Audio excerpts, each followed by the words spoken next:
আমি কাঁদিনি জোরে, কারণ আমার কষ্টগুলো শব্দ পছন্দ করত না। ওগুলো নীরবতায় বড় হয়েছে, রাতের অন্ধকারে, নিজের সাথেই লড়াই করে।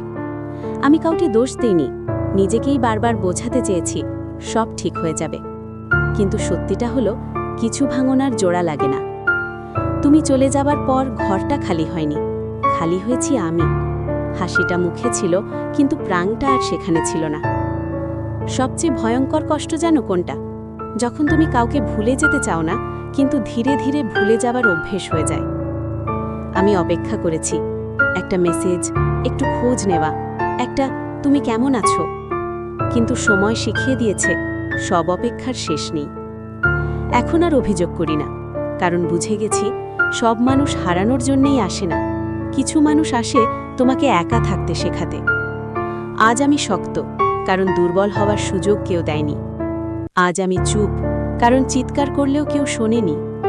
তবু জানো, এই নীরবতার মাঝেই আমি নিজেকে নতুন করে খুঁজে পাচ্ছি, ভাঙা হৃদয় নিয়ে, কিন্তু ভেঙে পড়িনি। যদি এই গল্পটা আপনার হৃদয়ের কোথাও ছুঁয়ে গিয়ে থাকে, তাহলে চুপচাপ চলে যাবেন না। সাবস্ক্রাইব করুন এই চ্যানেলটি। এখানে প্রতিটা গল্প লেখা হয় ভাঙা হৃদয়ের জন্য, ভাঙা হৃদয়ের জন্য।